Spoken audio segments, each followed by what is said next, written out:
There's an old saying that when somebody wants something from you, pay close attention to the words they use. If somebody asks you to borrow $20, they'll just say, it's just $20. If somebody wants your vote, they'll tell you, it's for the good of the community. And if somebody wants to change the future of your town, they might tell you to simply consider it. Funny thing about that word consider, it's a harmless word, a polite word, a reasonable word. But sometimes the most powerful decisions in history have started with somebody asking people to simply consider it. Consider a new tax, consider a new law, consider a new development, consider a new future. And that's where our story begins. Welcome back to the Christian Somerville podcast. This is the space between truth and transformation, where faith meets fact, where spirit meets science, where local politics meets real life, and where I serve as your neutralizer. I'm your host, Christian Somerville.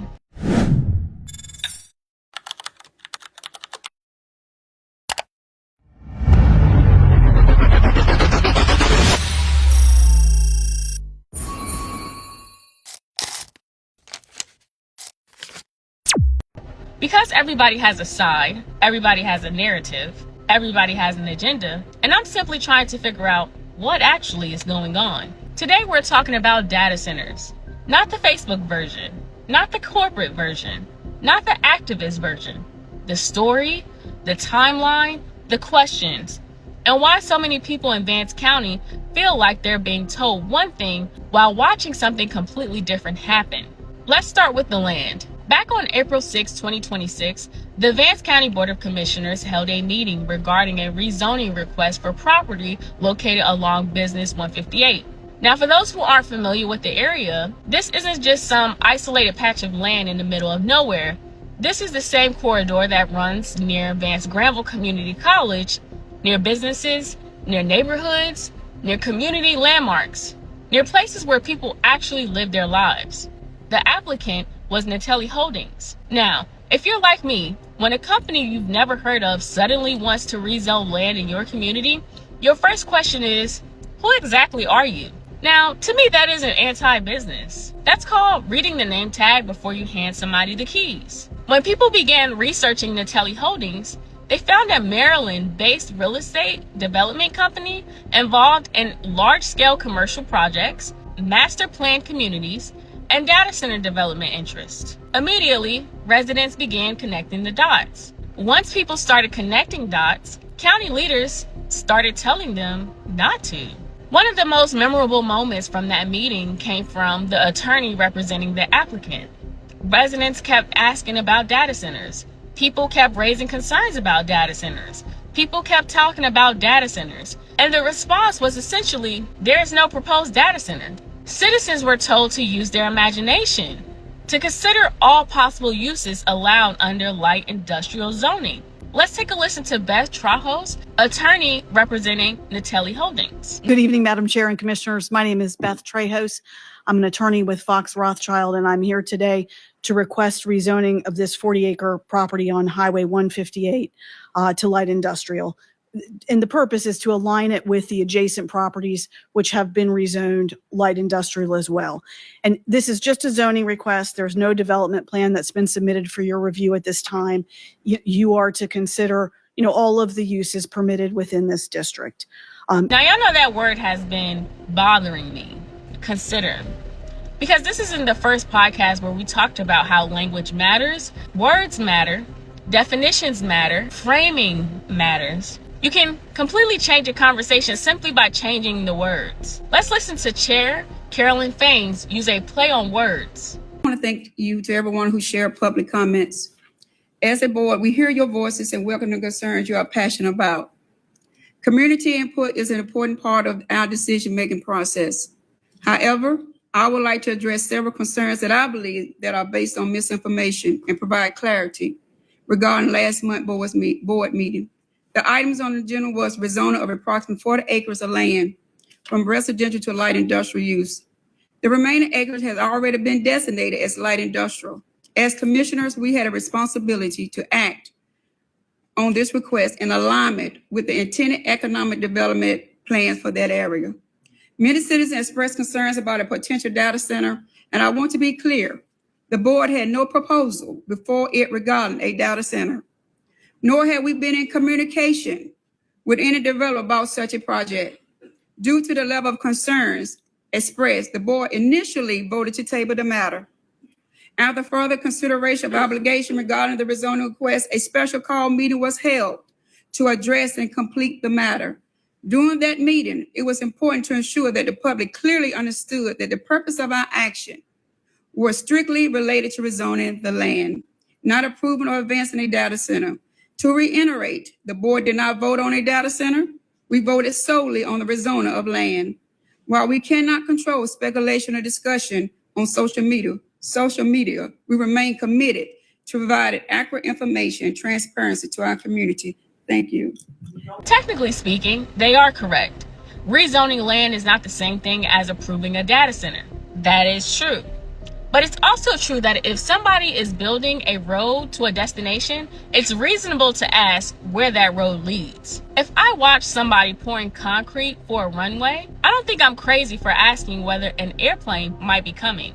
Now, let's talk about why people immediately became suspicious. Because Natalie wasn't entering this conversation with a blank slate. Residents found reporting about a proposed data center project in Apex connected to Natalie Investments. The project reportedly involved multiple large buildings, backup generators, and substantial infrastructure near the Harris nuclear plant area before eventually being withdrawn after community concerns and zoning issues. So when citizens in Vance County heard there is no proposed data center, they looked at the company involved and thought, now why does a data center company keep showing up around data center conversations? That's not a conspiracy theory, that's a question. And democracy is supposed to make room for questions. At the April meeting, citizens showed up. People spoke, people researched, people raised concerns. People said they didn't want data centers. Commissioner Valencia Perry and Commissioner Leo Kelly publicly expressed concerns about data centers. Let's take a listen. And listen to what the people have come before tonight in terms of what they've said, in terms of needing more information. I think we need to look at the process of data centers in terms of community and everything. We need to go back and revisit that because I don't see, based on what I'm hearing, I'm opposed to data center. I'll be honest with you.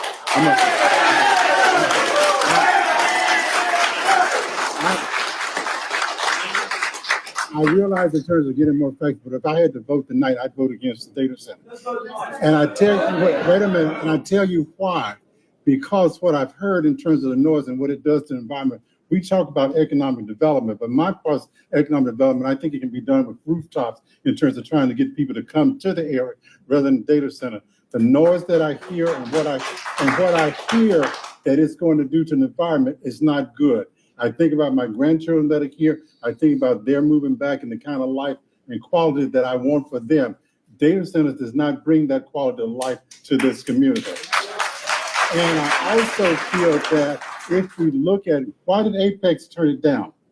Why did Apex turn it down? Go back and look at it. We need to go back, as someone stated, and look at data centers and what they have. And I would say no to a data center. I would say no to a data center. I live in a development off of development close to I-85. You talk about noise. I can't let my windows up at night or in the daytime because there's a noise. I can't sit in my house. I can't sit on my deck without hearing noise. So I've heard people say the noise and what you want. And having the little guy from the state spoke so eloquent on what it does and the requirements and everything. So that's my take. I don't have a problem going back and visiting, but I think we need to look at data centers. I think based on what they bring to the community, I don't think they bring what we're looking for in Vance County.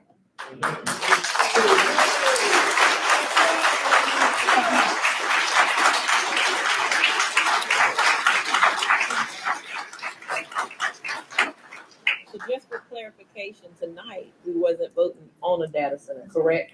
Tonight was for the rezoning. But see, I don't think rezoning, there's a hidden agenda.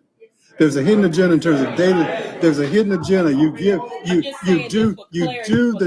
approve the zoning. They can do whatever they want. Excuse me, y'all. They can do whatever they please once you give them permission. Huh? If they can, to me, if you look at it, they got 450, they got 450 acres already. It's already zoned light industrial. Why? If come up with a plan if you want to. My thing is you're gonna turn it. I'm gonna vote against it anyway. So you got 450 acres. Why you need the 40 acres right now to do what you need to do? And we got a motion and a second. I'm sorry. That's my sermon, board members. So we got a motion and a second to continue. Chairman, can I speak? Yes. I will vote to continue, but I will say this. They can't hear you. I don't do this, but I'm gonna do it tonight. I don't take my mask off. I don't take my mask off because I have health conditions, but I will do this tonight. I listen to the people because the people voted for me. I don't know what I've done a lot of research, and some of that stuff y'all said is really not right. But here's the thing. The people have spoken. Mm-hmm. And I need the people to know that I hear you. And I am going to vote no tonight and any other time that it comes and the people crowd up and they have their information. And I want the city to grow. I want the county to grow. But I have what I have. I have a heart for the people. And I also know that I'm sitting up here because the people voted for me. And that's why I'm here.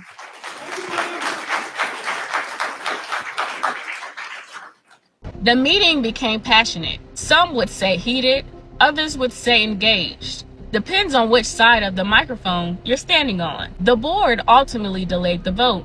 And for many citizens, that felt like a victory. Not a final victory, but at least a pause, at least more time, at least a chance to continue the conversation. Then something happened. A special called meeting was scheduled. The vote was moved up. The timeline accelerated. And naturally, citizens began asking, what is the rush? Because urgency has a funny way of creating suspicion. The faster something moves, the more people wonder why. At the special call meeting, the rezoning was approved. Commissioner Valencia Perry cast the lone dissenting vote. The vote passed 6-1. And here's where the frustration begins, because many residents feel like their commissioners heard them but didn't listen to them.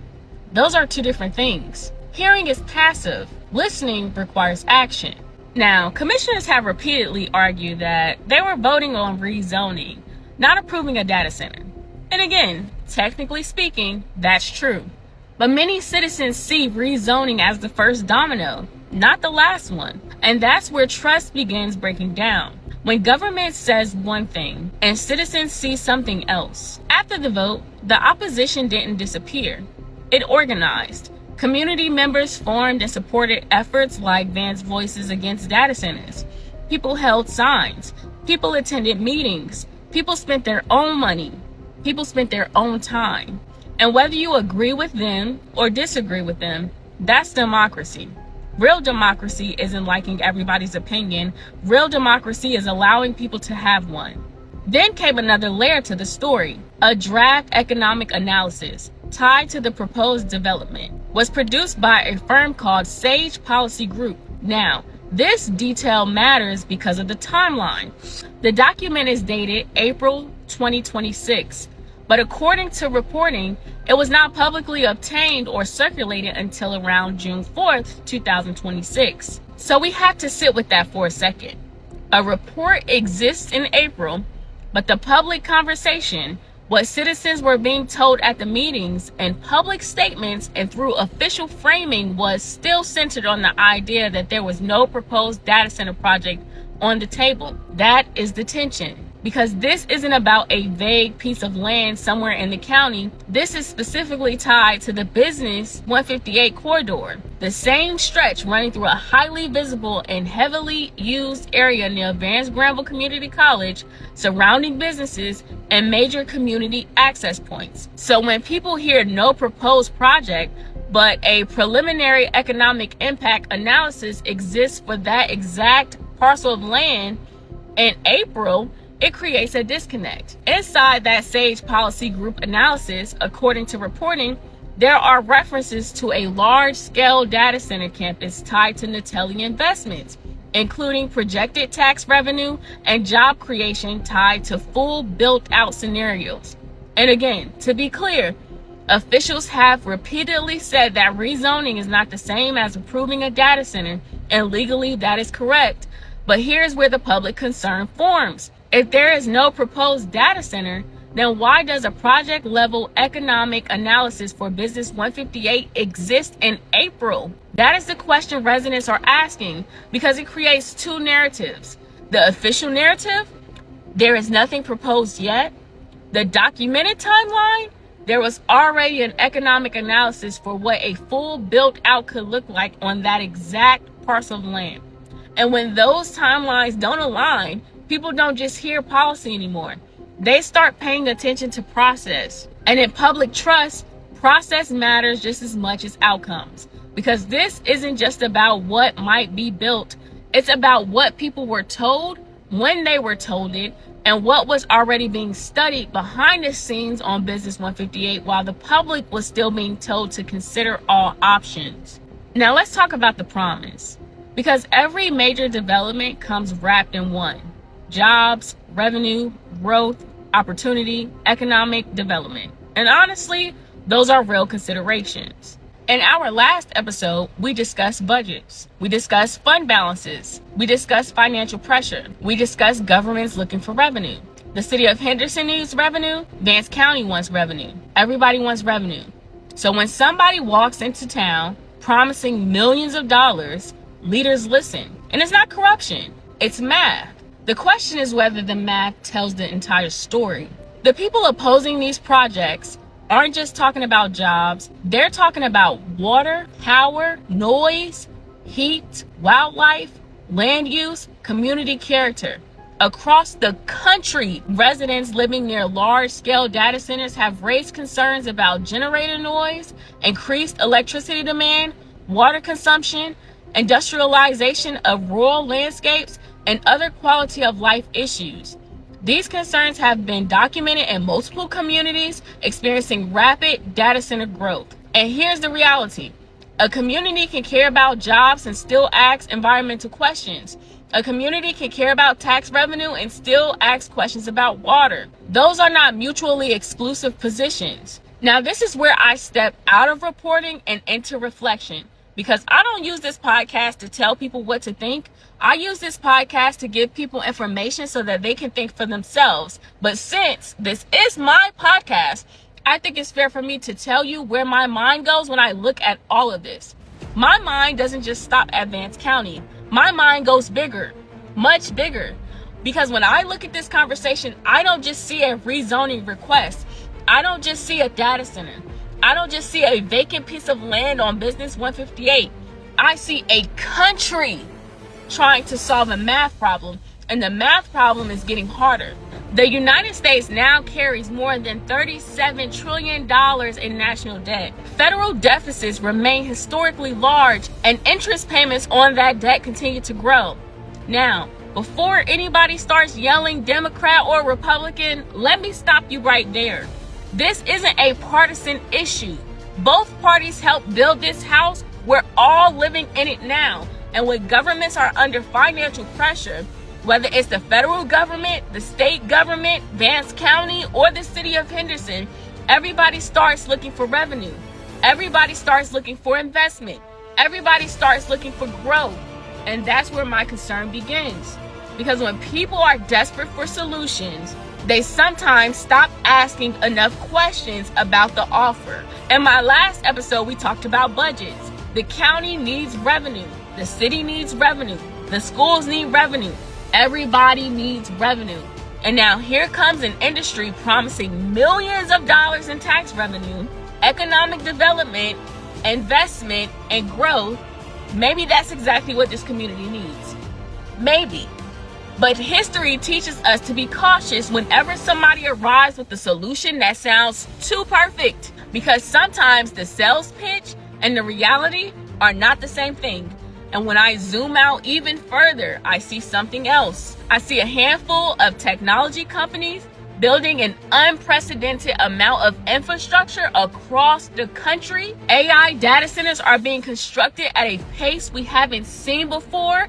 because artificial intelligence requires enormous computing power, enormous electricity demand, an enormous investment. That is not a conspiracy. That's happening. The question is, who benefits and who pays? Because when power becomes concentrated, whether it's political power, technological power, or informational power, democracy should become curious. I'm not saying fearful, curious. Questions are healthy. Questions are patriotic. Questions are democratic. Some people call that concern oligarchy. The idea that wealth becomes so concentrated that economic power starts influencing political power in ways ordinary citizens struggle to compete with. Now, I'm not saying that every billionaire is evil. I'm not saying that every company is corrupt. I'm not saying every data center is some secret surveillance operation. What I am saying is that throughout history, concentrated power has always deserved scrutiny. Always. Kings, railroad bearing, oil companies, banks, tech companies, government, everybody. No exceptions. And that's where my concern lives. Not in technology itself. Not even in data centers themselves. My concern is whether ordinary people still have meaningful influence over the decisions affecting their land, their water, their communities, and their future. Because if the people living here overwhelmingly say they don't want something and it happens anyway, then eventually people stop debating data centers and start debating democracy itself. And that, to me, is the biggest story. At the beginning of this episode, we talked about one word: consider. The public was asked to consider all possible uses. So let me leave you with some questions. What future are we being asked to consider? What future are we being asked to trade for? And who gets to decide whether that trade is worth it? Because this conversation isn't really about servers or buildings or zoning. It's about trust. It's about transparency. It's about power. It's about community. And most importantly, it's about whether the people who live here get a meaningful voice and what happens next. I'm your host, Christian Somerville, and this has been the Christian Somerville Podcast. And until next time, keep asking questions, keep learning, and keep seeking the space between truth and transformation.